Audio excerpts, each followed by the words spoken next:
Hello, girls and boys and moms and dads, and welcome to PJs and Pillows. Tonight's book was written and illustrated by Dr. Seuss, and it's called McELLIGOT'S Pool. It's an award-winning book, having won the Caldecott Medal many, many years ago. So let's take a look at McELLIGOT'S Pool.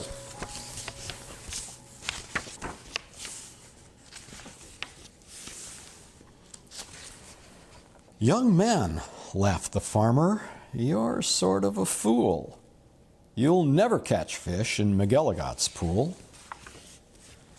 The pool is too small, and you might as well know it. When people have junk, here's the place that they throw it. You might catch a boot, or you might catch a can, you might catch a bottle, but listen, young man, if you sat 50 years with your worms and your wishes, you'd grow a long beard long before you'd catch fishes." Answered Marco. "It may be you're right. I've been here 3 hours without one single bite. There might be no fish, but again, well, there might. 'Cause you never can tell what goes on down below. This pool might be bigger than you or I know. This might be a pool like I've read of in books, connected to one of those underground brooks. An underground river that runs here and flows right under the pasture, and then, well, who knows? It might go along down where no one can see, right under State Highway 203, right under the wagons, right under the toes of Mrs. Umbroso, who's hanging out clothes. It might keep on flowing, perhaps, who can tell, right under the people in Sneeden's Hotel, right under the grass where they're playing croquet, then under the mountains and far, far away.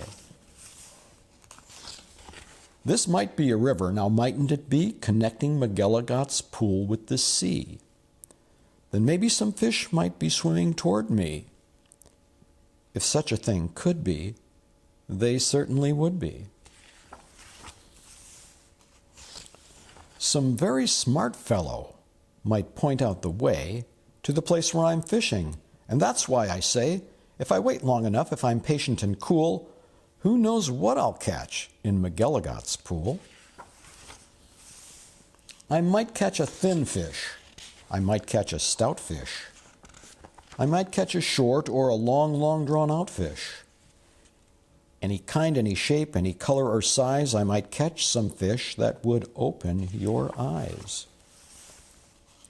I won't be surprised if a dogfish appears, complete with a collar and long floppy ears, woofing along, and perhaps he might chase a whole lot of catfish right straight to this place. I might catch a fish with a pinwheel-like tail. I might catch a fish who has fins for a sail. I might catch some young fish, some high-jumping friskers. I might catch an old one with long flowing whiskers. I might catch a fish with a long curly nose. I might catch a fish like a rooster that crows. I might catch a fish with a checkerboard belly, or even a fish made of strawberry jelly. I might catch a seahorse. Now, mightn't I now? I might catch a fish who is partly a cow. Some fish from the tropics, all sunburned and hot, might decide to swim up. Well, they might they not? Racing up north for a chance to get cool. Full steam ahead for McELLIGOT'S pool. Some Eskimo fish from beyond Hudson Bay might decide to swim down, might be headed this way. It's a pretty long trip, but they might, and they may. I might catch an eel. Well, I might, it depends. A long twisting eel with a lot of strange bends, and oddly enough, with a head on both ends. One doesn't catch this kind of fish as a rule, but the chances are fine in McELLIGOT'S pool. I might catch a fish with a terrible grouch, or an Australian fish with a kangaroo's pouch. Who wants to catch small ones, like mackerel or trout? Say, I'll catch a sawfish with such a long snout that he needs an assistant to help him about. If I wait long enough, if I'm patient and cool, who knows what I'll catch in McElligot's pool? Some roughneck old lobster, all gristle and muscle, might grab at my bait. Then would I have a tussle. To land one so tough might take 2 or 3 hours. But the next might be easy.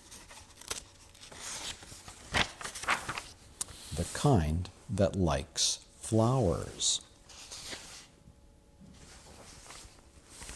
I might catch some sort of a fast-moving bloke who zips through the waves with an overarm stroke.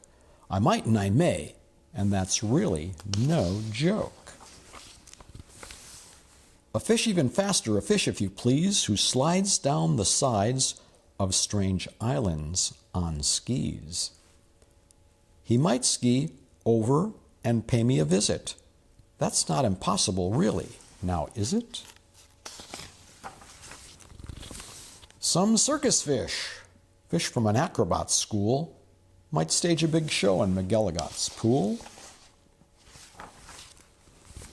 Or I might catch a fish from a stranger place yet, from the world's highest river in far off Tibet, where the falls are so steep that it's dangerous to ride 'em.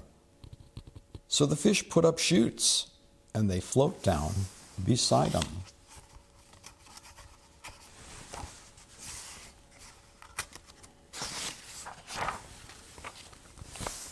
From the world's deepest ocean, from way down below, from down in the mud where the deep divers go, from down in the mire and the muck and the murk, I might catch some fish who are all going glurk. Whales, I'll catch whales. Yes, a whole herd of whales, all spouting their spouts and all thrashing their tails. I'll catch 50 whales, then I'll stop for the day, 'cause there's nothing that's bigger than whales, though they say. Still, of course, it might be that there is something bigger, some sort of a kind of a thingamajigger, a fish that's so big, if you know what I mean, that he makes a whale look like a tiny sardine. Oh, the sea is so full of a number of fish. If a fellow is patient, he might get his wish. And that's why I think that I'm not such a fool when I sit here and fish in McElligot's pool. And that's the end. So, remember to brush your teeth, give hugs to the people that you love, and have sweet dreams. Good night.